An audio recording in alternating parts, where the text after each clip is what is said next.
with modern rules, government backing and rising global interest. Kho-Kho is set to shine on the world stage. Kho-Kho Federation of India President Sudhanshu Mittal discussed the sport's growth and international reach with DD India's Narayan Singh.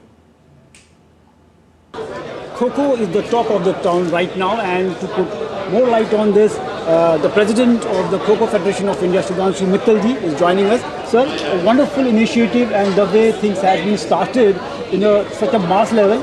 So do you think that Kho-Kho has finally arrived?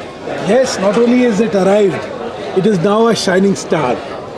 Kho-Kho has its roots in every village, every town, every mohalla, gully.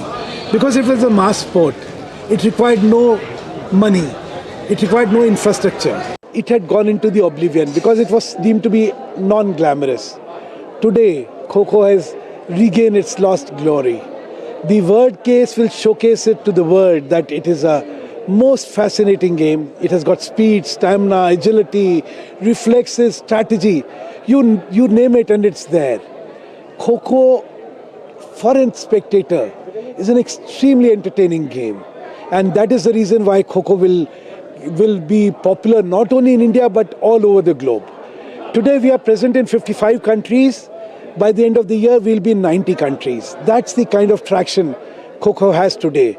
The aim is very clear. By 2030, we have to be in Asian Games, and 2032, we'll be in Olympics. So you have said that there will be two teams, Bharat A and Bharat B. Can you, sir, just explain the concept of having these two teams? Yeah, we have a very busy schedule. A lot of tournaments and a lot of series have to be played.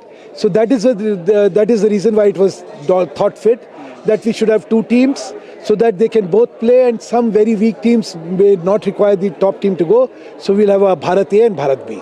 There's an immense use of technology has been introduced in this tournament. Can you explain something how the technology has been used in this? So you have all the modern systems like decision review systems, TRS, completely state of art. The app as demonstrated today is a state of art app. You saw the e-game we've developed.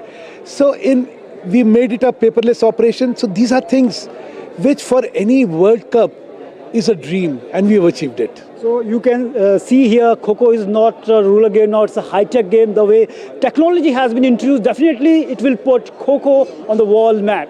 Narayan Singh for DD India, Delhi.